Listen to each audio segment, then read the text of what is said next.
everyone, my name is Parth and welcome back to my YouTube channel. So today we are going to have a very important and the most demanded interview with an IITian. So welcome to Talks with Professionals episode 4 and आज हमारे साथ एक बहुत ही fantastic amazing and cute person है जो हमें उनके 11th-12th के जेडबल मेंस एडवांस की प्रिपरेशन, उन्होंने किस तरह की, क्या रूटीन फॉलो किया, कितना पढ़ाई किया, कौन से बुक्स रेफर किए, ये सारी बातें करेंगे. उनका क्या रैंक आया एग्जाम के टाइम पे, जेडब्ल्यू एडवांस के एग्जाम के टाइम पे उन्होंने किस तरह रिवीजन किया, कैसे प्रैक्टिस किया, फिर उनका आईआईटी में एडमिशन हुआ तो हॉस्टल लाइफ कैसी थी, एकेडमिक लाइफ कैसी थी, इन सारी चीज़ों के बारे में एंड इनके अलावा और बहुत सारी चीज़ों के बारे में बात करने वाले हैं. सो बिना किसी देरी के चलिए शुरू करते हैं.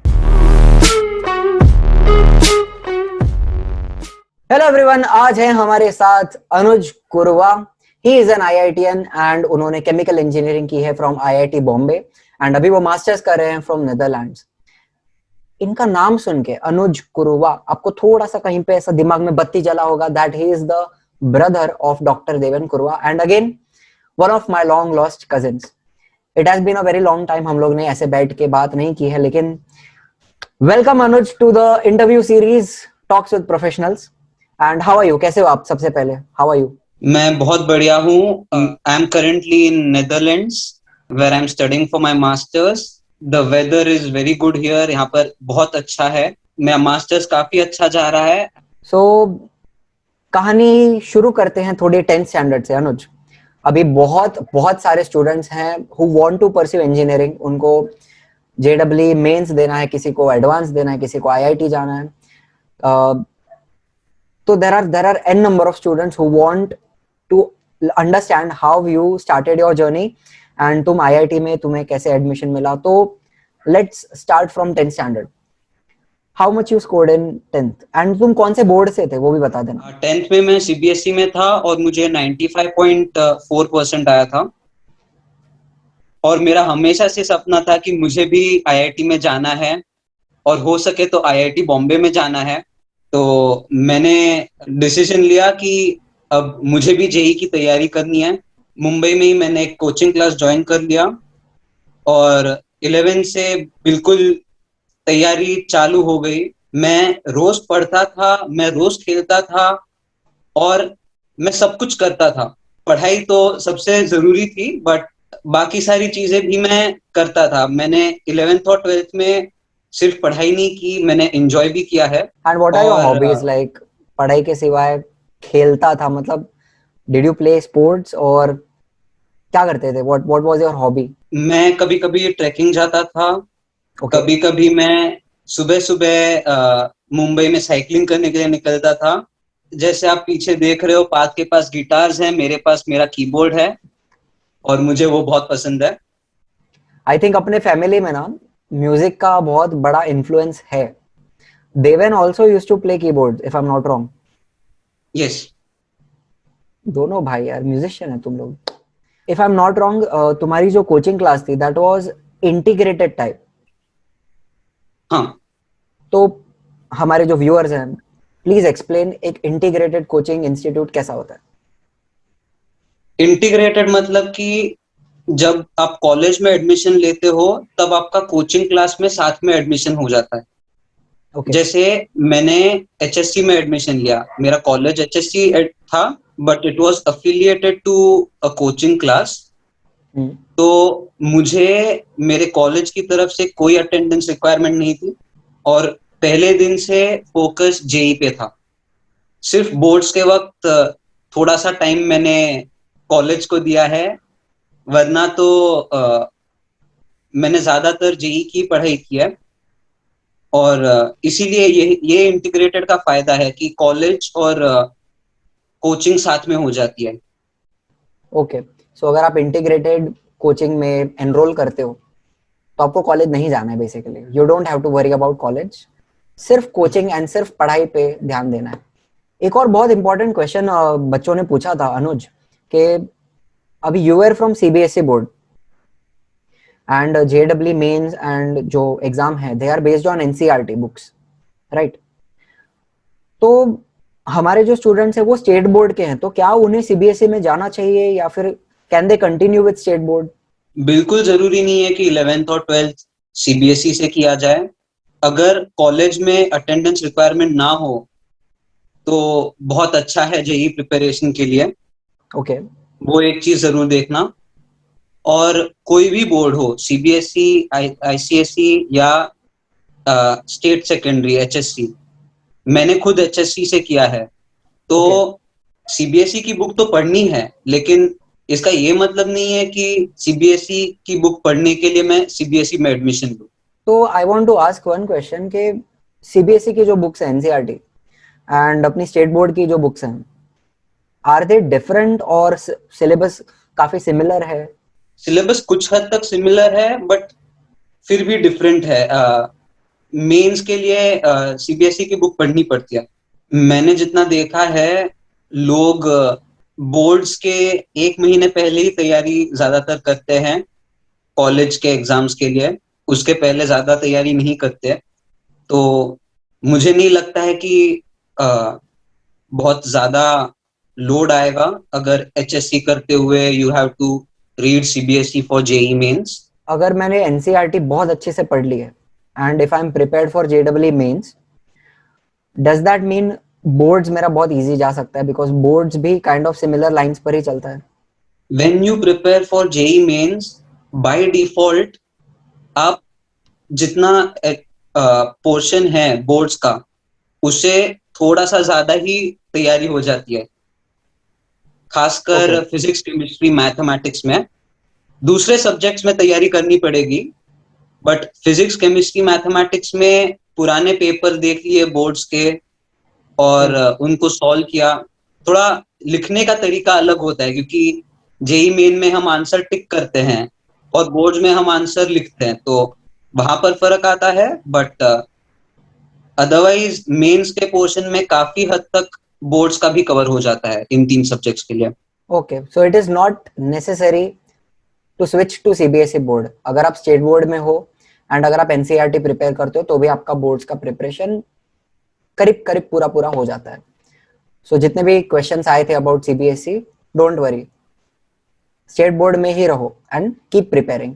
एंड बात करते हैं प्रिपरेशन की। So how was your experience while preparing for JEE advance? JEE main और जेई एडवांस दोनों को बहुत तैयारी लगती है। कभी कभी वक्त आता था कि मैं खुद फ्रस्ट्रेट हो जाता था कि मुझे अच्छा रैंक नहीं आ रहा है, ये अच्छा नहीं जा रहा है, ये एग्जाम अच्छा नहीं गया, मुझे नहीं लगता है कि मैं जा पाऊंगा। लेकिन सबसे पहले जो मुझे काम आई टिप्स, ये मैं आपके साथ शेयर करूंगा। पहला कि 11th से ही जेई की प्रिपरेशन करना शुरू कर दो। 12th के लिए रुकते हो टू स्टार्ट जेई प्रिपरेशन तो बहुत दिक्कत होगी। 11th में फुल फोर्स में जेई का पोर्शन शुरू कर दो। अगर आपके पास अच्छे टीचर्स हैं, देन फॉलो व्हाट दे से। टीचर्स के पास बहुत एक्सपीरियंस होता है और वो बहुत सारे बच्चों को पहले पढ़ा चुके होते हैं, तो उनको पता है कि बच्चे अच्छा मार्क कैसे लाते हैं। तो जब वो कुछ बोले लेक्चर में और उनके टिप्स फॉलो करने की कोशिश करो, वो भी बहुत मदद करते हैं। मेरा एक ऐसा शेड्यूल था रोज का। मैं मेरे कोचिंग क्लास में लेक्चर्स के लिए जाता था, उसके बाद में मैं घर पे आके सबसे पहले जो कोचिंग क्लास में पढ़ाया है उसको एक बार फिर से देखता था और मैं उसी दिन उस चीज को समझने की कोशिश करता था। अगर दूसरे तीसरे दिन करते हैं तो उतना फ्रेश नहीं होता लेक्चर, तो थोड़ा सा ज्यादा टाइम लगता है समझने को। उसी दिन किया तो कम टाइम में समझा जा सकता है। फिर मैं खुद की भी पढ़ाई करता था, सेल्फ स्टडी। हर एक दिन के लिए अलग अलग सब्जेक्ट होता था। मैथ्स, फिजिक्स, केमिस्ट्री के लिए मैं अलग अलग दिन रखता था और तीनों को हो सके तो उतना ही टाइम देता था।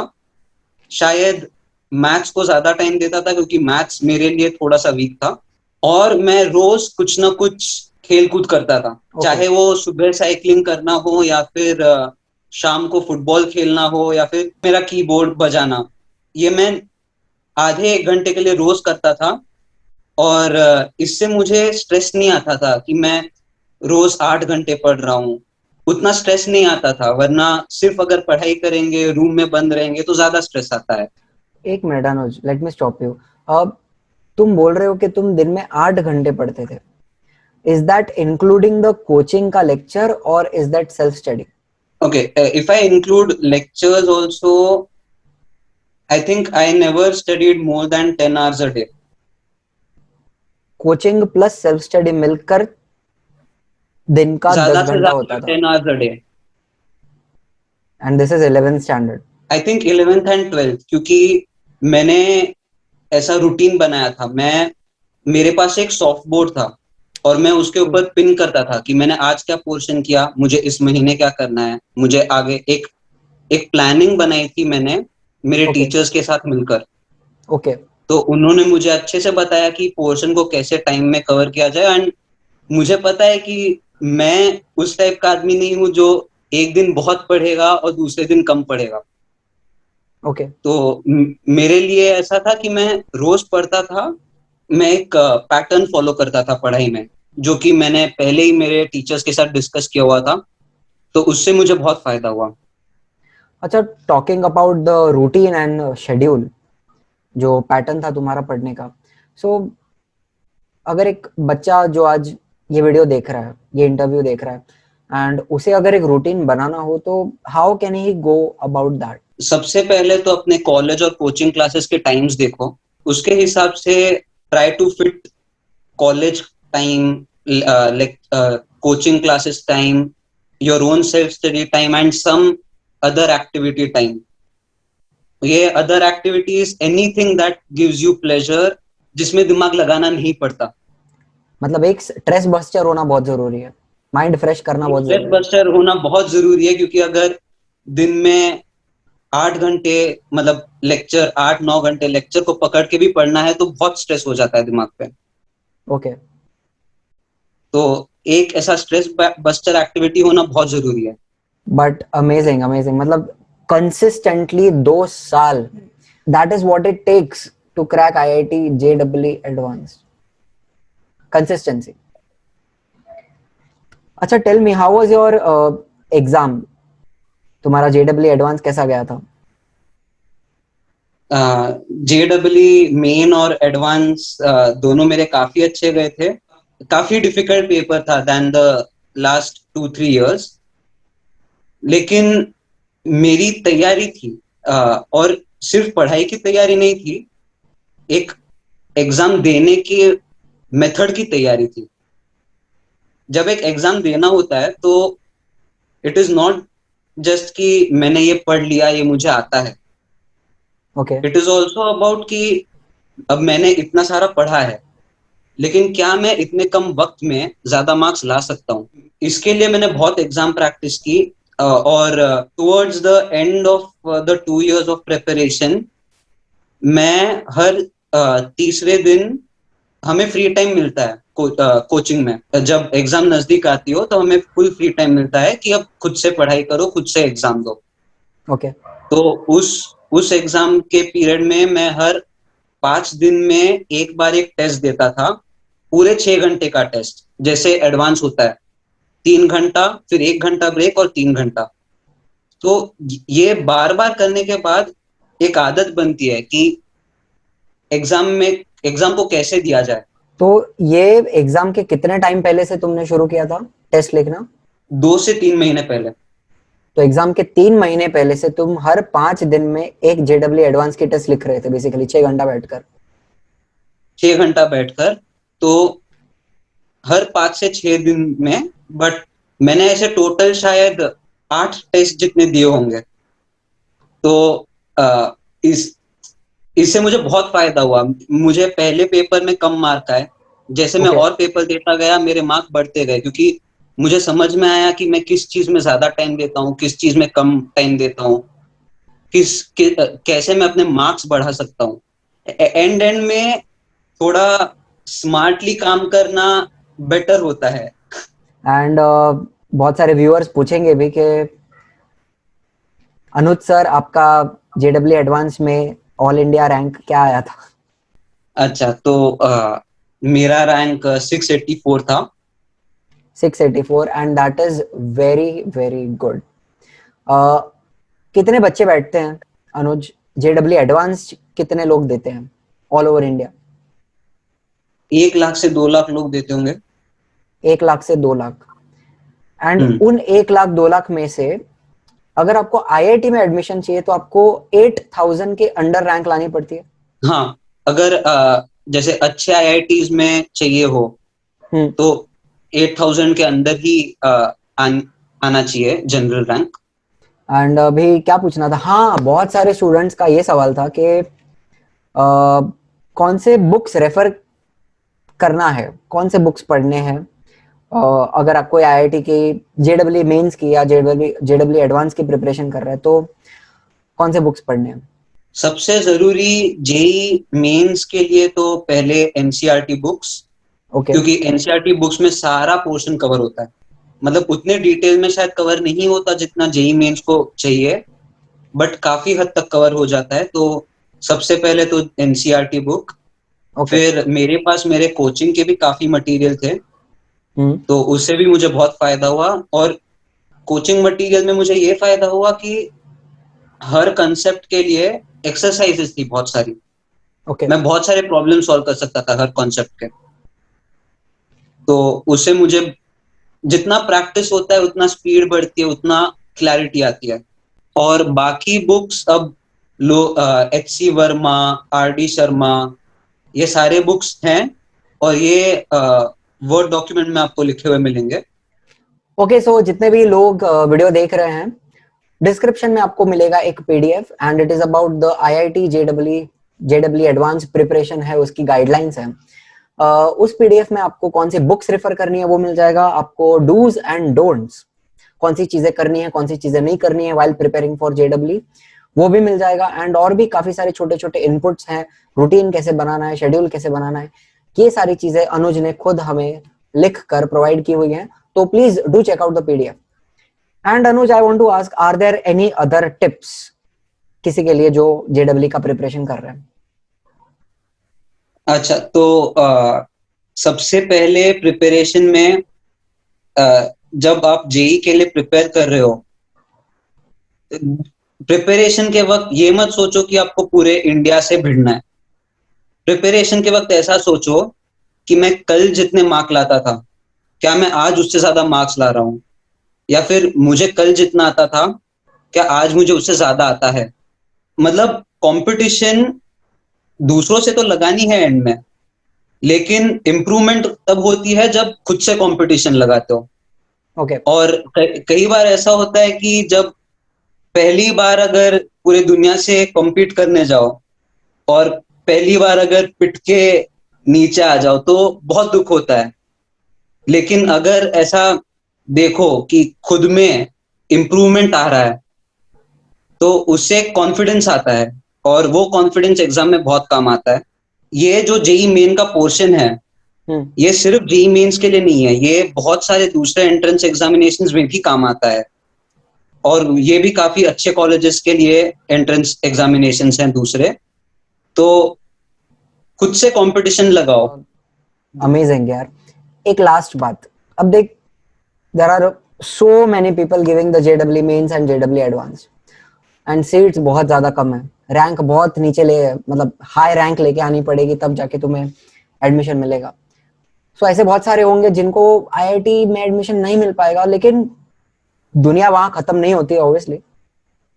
और भी बहुत सारे इंस्टीट्यूशंस हैं एंड और बहुत सारी एग्जाम्स होती हैं जहां पे वो लोग जा सकते हैं। तो please tell us about the other institutions जहां पे बच्चा जा सकता है।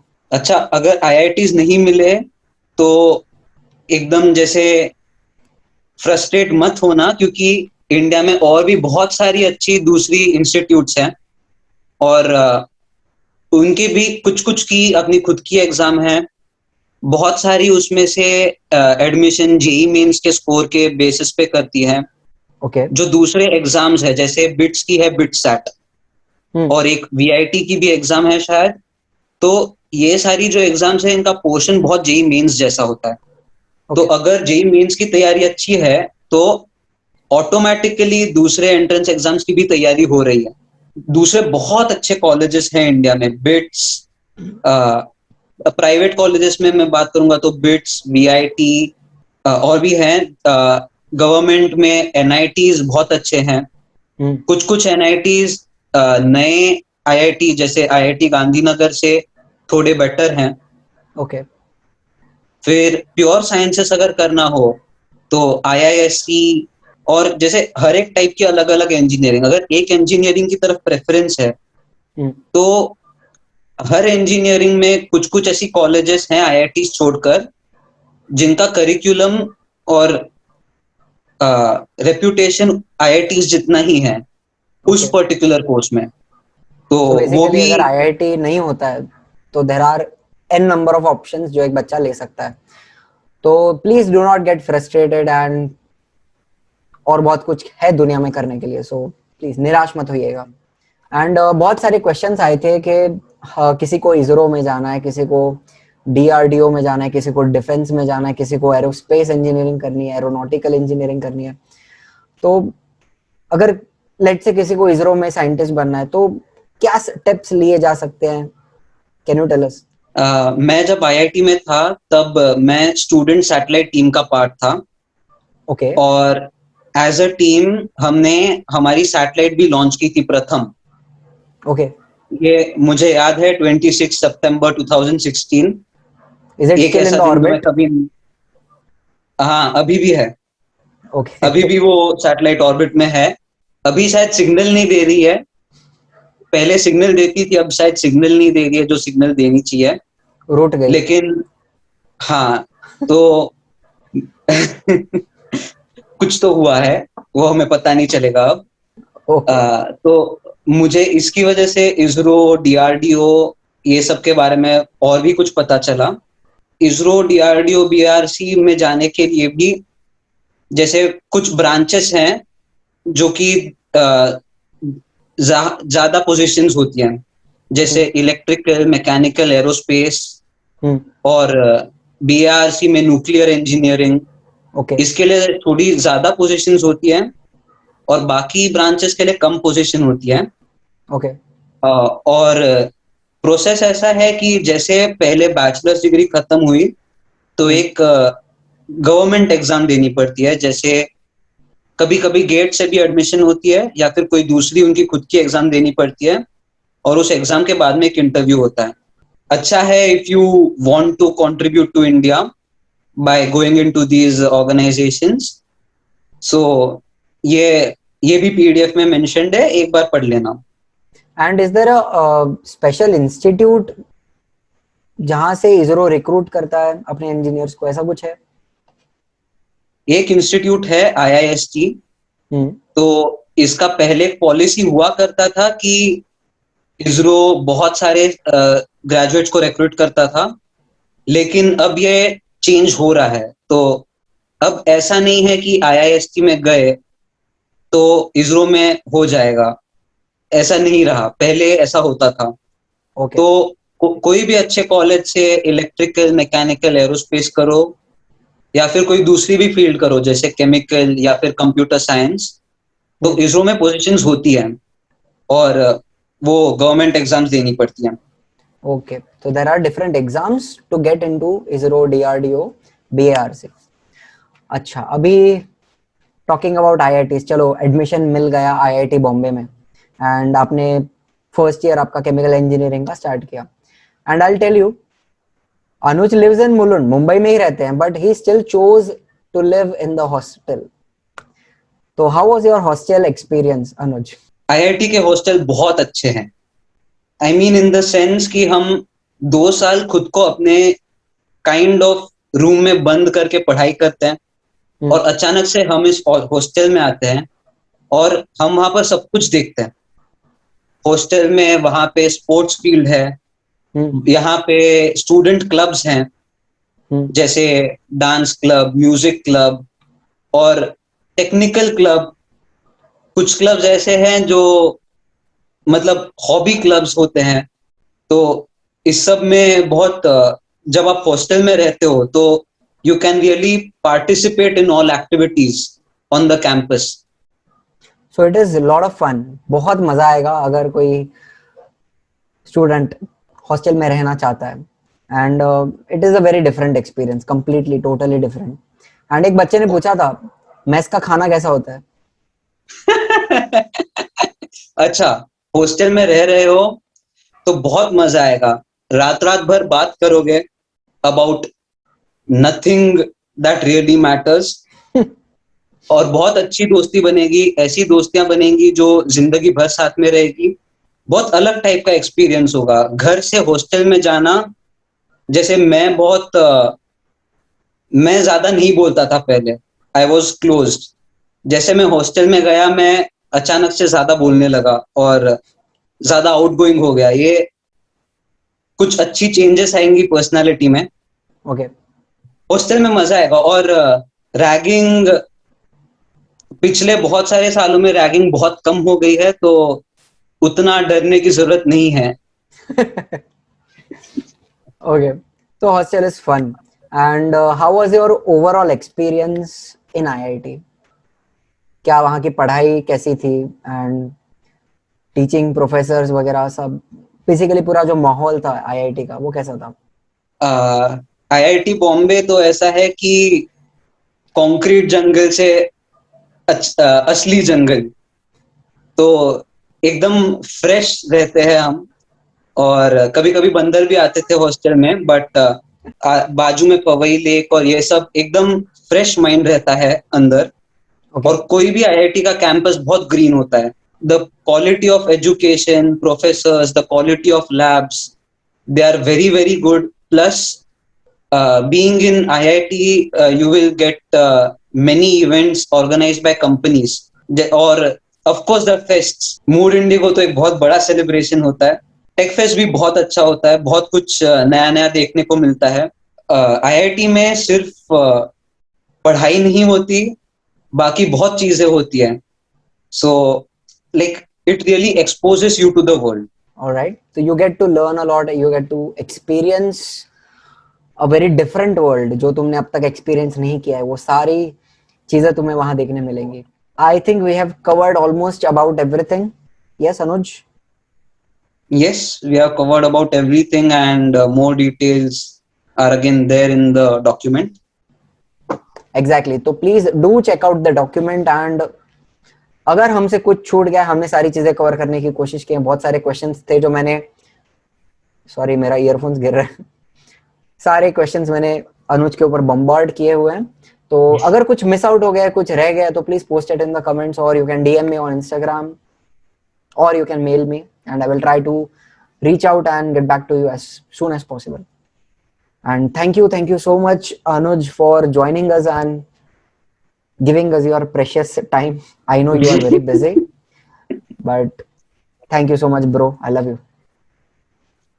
Yeah, thank you Paul for giving me this opportunity to address all your students. Right. और मुझे उम्मीद है कि आपको इससे थोड़ी सी मदद हुई होगी। ऑलराइट, जितनी भी कोशिश, मतलब मदद करने की कोशिश हमसे हो रही है वो हम कर रहे हैं। We are trying our best. So बस इसी बात पे आज का कार्यक्रम यहीं समाप्त करते हैं। Thank you so much for joining and watching, and peace out.